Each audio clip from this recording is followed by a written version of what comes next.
જય બદ્રી વિશાલ। આજે 19મી માર્ચ 2025ના દિવસે મૂળભૂત આપણા ભારતના ગુજરાતના મહેસાણાના જુલાસણ ગામની સુનીતા વિલિયમ કે સુનીતા પંડ્યા 9 મહિના પછી અંતરિક્ષમાંથી પૃથ્વી પર આવ્યા। આપણે કોઈ ઠેકાણે જતા હોઈએ અને રસ્તો ભૂલી જઈએ અને એકાદ કલાક ચક્કરમાં પડી જઈએ કે ક્યાં જવાનું, પેલું ઇન્ટરનેટ પણ બંધ થઈ જાય ને કોઈ હોય નહીં, તો કલાકમાં આપણે કેટલા વિચલિત થઈ જઈએ અને પછી ખબર પડે કે આગળ તો જવાનો કોઈ રસ્તો નથી, કેટલા ગભરાઈ જાય। પરંતુ 9 મહિનાથી 8 દિવસ માટે ગયેલી વ્યક્તિ ત્યાં કે એવું અંતરિક્ષનું તો આપણને કંઈ અનુભવ નથી, આ બધી જે માહિતી મળે છે તે જ અનુભવ છે।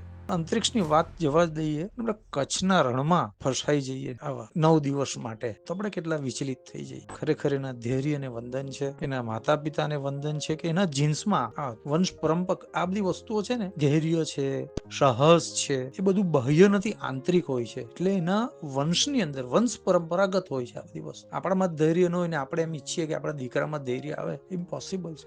આનું વંશિક ગુણો છે। એટલે એના માતા પિતાને પણ વંદન, એની જે કર્મભૂમિ છે, એની જન્મભૂમિ છે, અને એ લોકોની વંશ પરંપરાગત ભૂમિ છે, એના વાતાવરણને પણ વંદન। અને આ બધી વસ્તુ ખરેખર કેળવવી પડતી હોય છે। એ કોઈ ટ્યુટર કે કોઈ ટીચર કે કોઈ કોચિંગ ક્લાસ તમને શીખવી શકતા નથી, આ તમારી અંદર હોય છે। અને બધા જે બી કોઈ 172 દિવસ માટે રહ્યું, આ લોકો કઈ 285 દિવસ માટે રહ્યા, બીજા વૈજ્ઞાનિકો અંતરિક્ષ યાત્રીઓ, તે લોકોને માટે પણ આ જ કે એ લોકોના ધૈર્યને વંદન। જય બદ્રી વિશાલ।